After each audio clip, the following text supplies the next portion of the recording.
listening to an audio article by the Common Constitutionalist.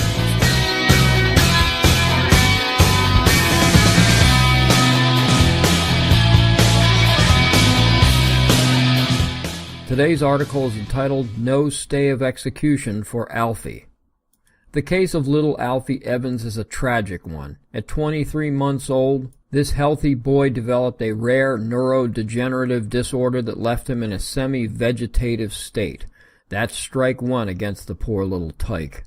Strike two is that he and his parents reside in England, the poster nation for socialized medicine. And strike three is that, given enough time, every nation with socialized medicine will eventually be forced into the development of death panels. In England, the de facto death panels is the British court system.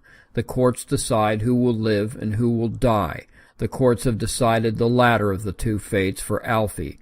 They have condemned him to death with no stay of execution, no pardon, and no possibility of parole. Now this is funny, not ha-ha funny, considering Great Britain has long ago rejected the death penalty for the worst criminals and terrorists among them, but seemed to have little problem sending a 2-year-old to death row. But you may ask, what more can the English health system do? Spend money hand over fist on what the doctors know is a lost cause?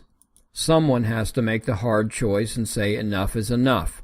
Now this may be true if Alfie's parents were insisting that England continue to pay for what the doctors insist is pointless.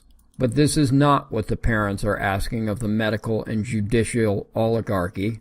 Thanks to Pope Francis and the Italian government, Alfie has been granted Italian citizenship.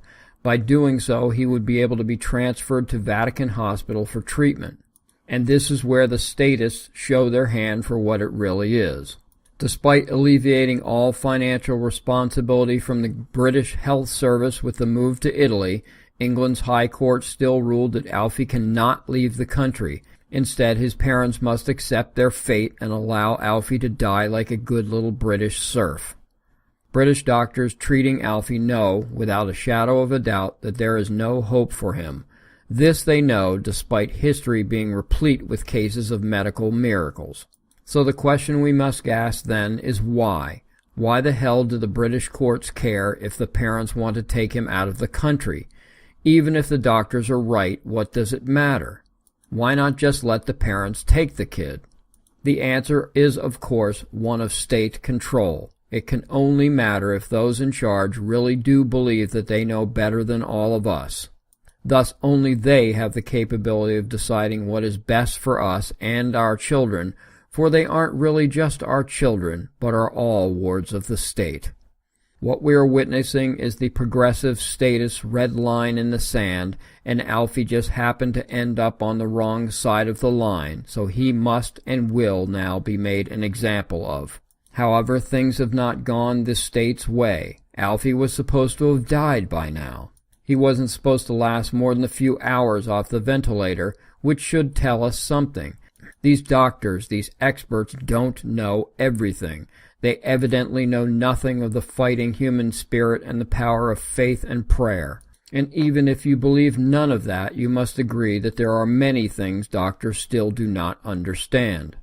But now that the state has taken such a hard line, it finds itself stuck between a rock and a hard place. Because they're stuck, they've opted to take the hard line in an effort to stall for time. Time they know, or at least hope, that little Alfie does not have. Alfie must die in England. If he is allowed to travel to Vatican Hospital and by some miracle they are able to successfully treat the boy, it will be Katie bar the door and riots in the streets of Great Britain. The courts and the doctors would be forced to explain themselves. This would be intolerable and antithetical to state control. And that's what this is really all about. Thank you for listening.